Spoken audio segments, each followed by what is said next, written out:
Welcome to Isoko language class. Before we start with the class, I'm going to give you a little history about the Isoko language. Now, the English language has 26 alphabets, but the Isoko language used to have 25 alphabets. Yes, 25 alphabets.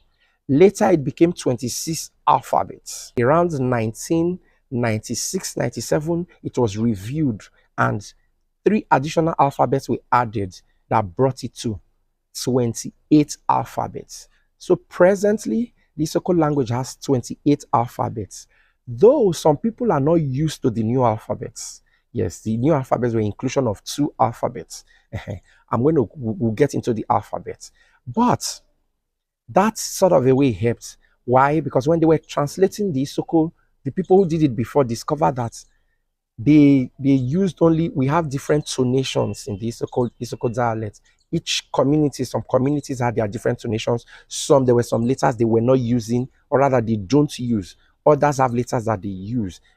Like some people don't use the C letter at all. So those that translated the language the first time obviously omitted it. Others don't use the K language that much.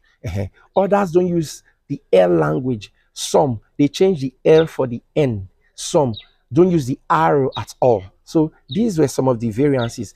Good enough for us when they retranslated this language, when they upgraded it in 96, 97, I was talking about now, every dialect was involved. That's what brought to the 28 alphabets.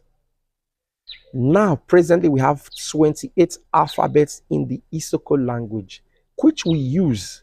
Every word is written based on it. Every word is spoken based on it. Yes. And the Isoko dialects have different tonations because there are some communities that call some things different ways. The same thing, they pronounce it in different ways with some omission of some letters, some changing of some letters. So that's the uniqueness of the Isoko language. And by the way, that's not an exceptional thing to the Isoko language. It's what all languages all around the world, they have their variations. So this is the variation of the Isoko language.